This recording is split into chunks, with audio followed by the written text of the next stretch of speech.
leading zeros can be trimmed. And then the third one, we can use colon, colon to represent all zero fields that are successive.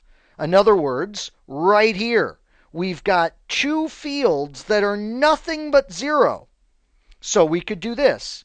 2031 colon 0 colon 130F colon colon 9CA colon 876A colon 130B. So that is the most succinct way we can represent this big address up here. This trick number 3, the colon colon trick, can only be done once in an address. So please keep that in mind. That trick can only be implemented once in an IPv6 address. Now, you may have heard a rumor that in IPv6, broadcasts are dead, and I'm here to confirm it. That's right. It's kind of like Elvis death confirmation here, I guess. Yeah, the death of the broadcast is indeed true. But this troubles you, I'm sure, because what happens in the case where we do truly need to send a particular frame to everyone? Well, the good news is we do have multicast for that purpose. Let's just quickly review this. The sending of a frame to one system, yeah, this is handled by unicast. This is going to be how most of our communications go, and this is very similar to the concept of an IPv4 unicast. Multicast is sending to a group, and that's how we can completely eliminate broadcasting in IPv4. You see, when a device comes online in a v6 environment, it will join the all nodes multicast group. this all nodes multicast group will enable the equivalent of a broadcast anytime we need to send a packet to all nodes. Pretty clever. And then there's Anycast. What's the deal with Anycast? Well, with Anycast, let's say we have these servers down here. What we can do is we can assign the exact same IPv6 address. I'll call it address X. We assign this exact address to all of those systems. Notice this is a unicast address. We're just assigning that exact same unicast address to all of the devices. Now what will happen is a local router will decide to which of these systems it sends traffic. You can program the router with an algorithm to go ahead and disseminate traffic to those systems that are all assigned the same Anycast address. So this is a really clever way in which to implement a load sharing approach. So in IPv6, no more broadcasting, but we do have unicasting, multicasting, and anycasting. Now let's go ahead and examine this. Let's bring this to life at a Cisco router, shall we? So what I'm going to do is I'm going to go ahead and say configure terminal, and I'll go into a fast Ethernet 0/0 interface, and I'll issue the command IPv6, and we'll drop in a v6 IP address. We'll go ahead and use that shortcut trick, and this will be an address in the EUI64 format. What this means is the first 64 bits I assign, and that's the network portion of the address. The last 64 bits, the machine can go ahead and automatically create the host portion of that address. This is the recommended method in IPv6 worlds of setting up the addressing. We do the network portion, we have the host portion created automatically for us. So we have just given an IPv6 address to our router. By the way, notice that we didn't have to do anything fancy in order to do this. I mean, this Cisco router was ready for IPv6 address assignment right out of the box. Now, if I do a show IPv6 interface FA0/0, what we see is, sure enough, we have a global unicast address now. Notice the host portion was indeed created for us automatically. And look at this. We have joined a multicast group address. And the multicast group address that we have joined is the all nodes multicast IPv6 address of FF02::1. If I go to this router and I say IPv6 unicast-routing, and we turn on routing capabilities on this device, and then we rerun the show IPv6 interface command, we see now we've joined another multicast group address, FF02::2, and this is the all routers IPv6 multicast address group. So here we can see these addresses coming to life at a router's command line. Now, something that happens with IPv6 that is quite different from IPv4 is the automatic creation of a link local address when IPv6 hits an interface. I want you to think of Microsoft's automatic private IP addressing here. Know how Microsoft systems will do this? If this machine fails to get a DHCP address, right? And then this machine next to it fails to get the DHCP address, they will automatically configure each other with an address in the 169 space, so at least they can communicate with each other.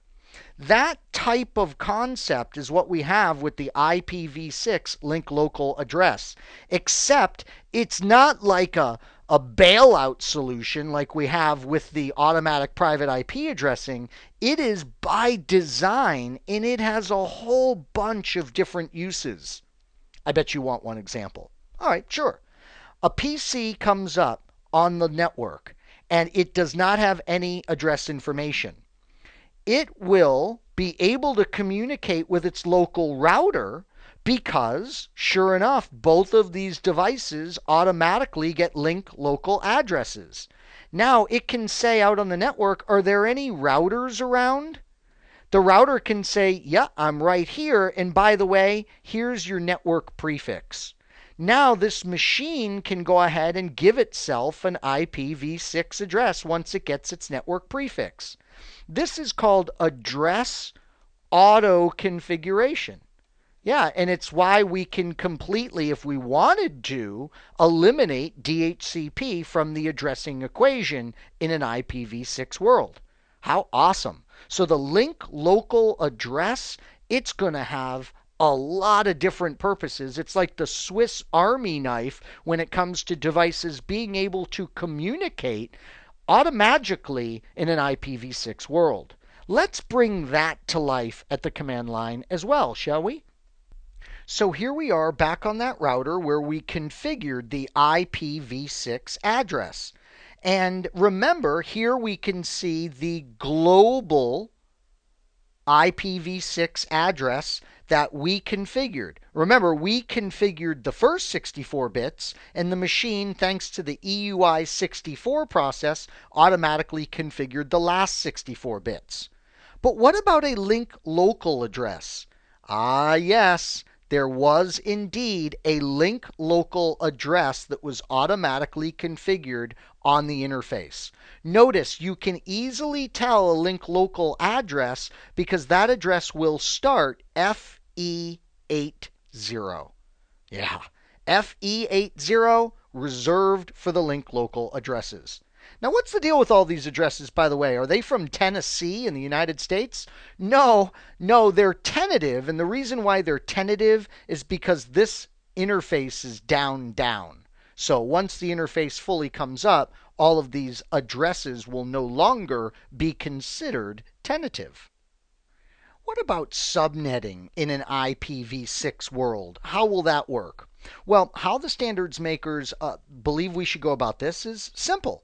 They say, look, go ahead and use the EUI 64 format to have machines automatically configure their own host portion. And then I said the network portion would be 64 bits, right? Well, yeah, technically it's the first 48 bits, and the IETF says that we should go ahead and use the 16 bits in between these 48 bits and these 64 bits, and these 16 bits should be used for subnetting. So if you get one of these global unicast addresses from the Internet Assigned Numbering Authority, you're probably wondering, well, how many subnets could I create with this one address space? Well, I don't know about you, but I think I'm going to need the scientific calculator for this one. So let's see. We have 2 raised to the 16th power. Oh my goodness. Is IPv6 scalable? You bet it is. We can create 65,536 subnets with this one slice of the address space thanks to 16 bits earmarked for the creation of subnets. So we have an extremely scalable protocol here with the IPv6 suite. Now, what about address assignment? Well, as far as statically assigning addresses to devices, this would work the same way it does in v4. We just have to be very careful not to make typos as we are manually assigning the address information out there on the network. But when it comes to dynamic methodologies, we can go ahead and emulate exactly what we do in v4. We can do DHCP v6 and we can statefully give out address information. So we can emulate a v4 environment there. I'll go ahead and put v4 right here so we realize this is the same as v4. Now, some uniqueness. Sure, the three methods I have here, 1, 2, 3, would be very unique from a v4 world, right? Number one, we remember the link local. Yeah, that link local address that gets automatically created for communicating just on the local link. And then there's the stateless auto configuration that we talked about earlier. Pretty cool. But the issue with auto configuration is, sure, the local device can get its own IP address. That's great. But what about its DNS servers? What about its default gateway? What about its domain name? What about all of the goodies that would go along with an IP address? Well, that's the job in v6 of what we call stateless DHCP. You see, you let the devices auto-configure their addresses, but then you use DHCP for everything else. Default gateway assignments, DNS assignments, domain name assignments, etc. So, more differences in the wonderful world of IPv6.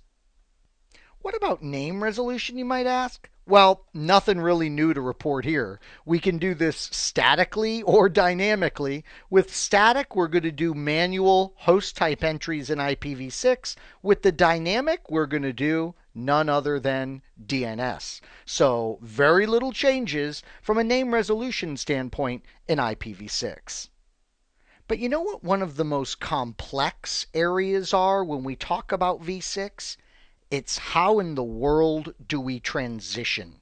Yeah, it's not like we can just make a phone call and say, hey, the internet's going to be down for 45 minutes next Tuesday as we cut over. That's not possible. So, you know what we have? Thank goodness. We have the ability to do what's called dual stack. Now, dual stack is nothing new at all. In fact, I dealt with dual stack in a Microsoft/Novell environment years ago. Remember, you'd have Microsoft running IP, and that would be sitting on an interface right next to IPX of Novell. So dual stack is nothing new. But in this v6 world, it just means that we're going to have the v4 stack sitting right next to the v6 stack. So now that you have devices that can run both v4 and v6, particularly routers, we get the next transition mechanism, and that is tunneling. Of course, what we're going to do is we're going to go ahead, and by the way, there's one L in tunneling, so don't do what I do. Just see what's there on screen. So with tunneling, what we're going to do is we're going to have, let's say, a v6 only area over here, and then we're going to have a router, and then we'll have our internet, v4 only, and then we'll have a router, and then we'll have another v6 only pocket. What do? Yeah, of course, we create a tunnel between these two devices. And what we're doing is we're putting the v6 packet inside of a v4 for transmission over this v4 only segment. Wow, it's simple. It's simple. And guess what? There's many types of tunnels. There's manual tunnels. There's automatic tunnels. There's even what we call semi-automatic titles. And suddenly this sounds like some kind of a seminar on guns. But there are many transition mechanisms because transitioning is going to be so necessary. In fact, we shouldn't in our lifetimes see the end of v4. No, pockets of v4 will get smaller and smaller, but they'll never be completely eliminated, at least in our lifetime. Now, the third thing that we could do is we could translate. This won't be all that popular, but we could do something like we could do what's called network address translation, protocol translation. And what you do here is you take the v4 address and you translate it to a v6 address on the NatPT device. Lots of instructors don't like to even bring up this technology because they are afraid they're going to confuse their students who think that NAT lives on in a v6 world. NAT does not, I repeat, NAT does not live on in a v6 world. No. What we have potentially in a v6 world is NAT PT, which is different from NAT. That's where we convert one address into the other address. So, transition mechanisms, dual stack gives the capability for many different types of tunnels, and what won't be as popular is translating a v4 address into a v6 or vice versa, translating a v6 into a v4. So I'm sure you're not surprised. When it comes to deploying IPv6 in a v4 world, we've got options thanks to all the transition mechanisms. Sure, think about it. One option is to just completely remain dual stack. Yeah, you go ahead and you just overlay v6 right on top of your v4 world, and you have both protocols operating, and then, gradually you can start removing the v4. Another way to go is the hybrid approach. With the hybrid approach, we're going to go ahead and configure, like I described, tunnels. So here's router 1, router 2, here's v6 only, here's v6 only, here's v4 only, and we construct a tunnel for the movement of the v6 traffic across that v4 only location. The service block approach, well, with the service block, we call upon something called isotap tunnels. Yeah, so what happens here is you've got this v6 area, and then you've got this v4 only area, and you've got one router here, let's call it router 7, that is dual stack. And sure enough, with isotap, what happens is a device comes online and is able to dynamically create a v6 tunnel to this router that's dual stack in order for it to communicate into the v6 world. So an isotap tunnel is one of the many types of dynamic tunnels that can be created. Yeah, so it's for within a site only, and it's for the automatic tunneling of devices in that v4 only world for allowing them to communicate with the v6 environment. Pretty cool. So, IPv6. Boy, we've taken a much more in-depth look at this than we did with v4, and that's for obvious good reason for many of us watching this presentation, yeah, we're probably not going to be as familiar with v6 for obvious reasons. So in this nugget, we took a look at IPv4 and IPv6 address design issues. And we address those issues with great tips and tricks, including a rather in-depth tour of v6 and the wonderful world of addressing there. Well, I hope this has been informative for you, and I'd like to thank you for viewing.